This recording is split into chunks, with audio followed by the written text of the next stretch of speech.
तर या प्रकल्पात समज असणारे गावं मी तुम्हाला आता सांगणार आहे। अकोल्यामध्ये 149 गावे आहेत निकष पूर्ण करणारी, अमरावतीमध्ये 454 गावं आहेत, भंडारामध्ये 291 गावं आहेत, बुलढाण्यामध्ये 310 गावं आहेत, चंद्रपूरमध्ये 561 गावं आहेत, गडचिरोलीमध्ये 532 गावं आहेत, गोंदियामध्ये 293 गावं आहेत, नागपूरमध्ये 563 गावं आहेत आणि वर्ध्यामध्ये 383 गावं आहेत, वाशिममध्ये 189 गावं आहेत, यवतमाळमध्ये 549 गावं आहेत, बीडमध्ये 358 गावं आहेत, संभाजीनगर 296 गावं आहेत, धाराशिवमध्ये 138 गावं आहेत, हिंगोलीमध्ये 148 गावं आहेत, जालन्यामध्ये 177 गावं आहेत, लातूरमध्ये 216 गावं आहेत, नांदेडमध्ये 375 गावं आहेत, परभणीमध्ये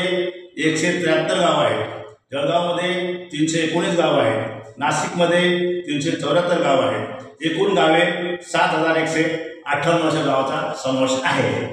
तर यानं हा जो प्रकल्प राबवायचा आहे तर मी सगळं 7158 सरपंचांना नम्र विनंती करणार आहे की सर्व सरपंचाचे 2 दिवसीय निवासी प्रशिक्षण आपापल्या भागामध्ये नियोजित केलेले आहे, तरी सर्व सरपंचांनी यामध्ये सहभाग घ्यावा।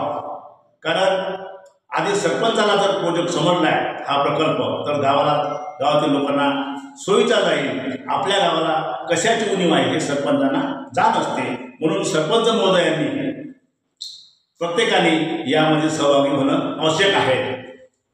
याच्यासाठी सूचित करतोय सत्ता संपत्ती आणि संतती हे पूर्वजाच्या पुण्यामुळे मिळते। तुम्ही आज खुर्चीवरती विराजमान आहात, फार भाग्यशाली आहात, तुमच्या हातून हे पुण्य कर्म घडणार आहे आणि गावातील शेतकरी, शेतमजूर, बेरोजगार हा व्यावसायिक बनेल, स्वयंपूर्ण होईल। त्यासाठी आपण पुढाकार घेऊन प्रक्षेप करावं आणि आमच्या चॅनलला सबस्क्राईब करायला ही अपेक्षा करतो।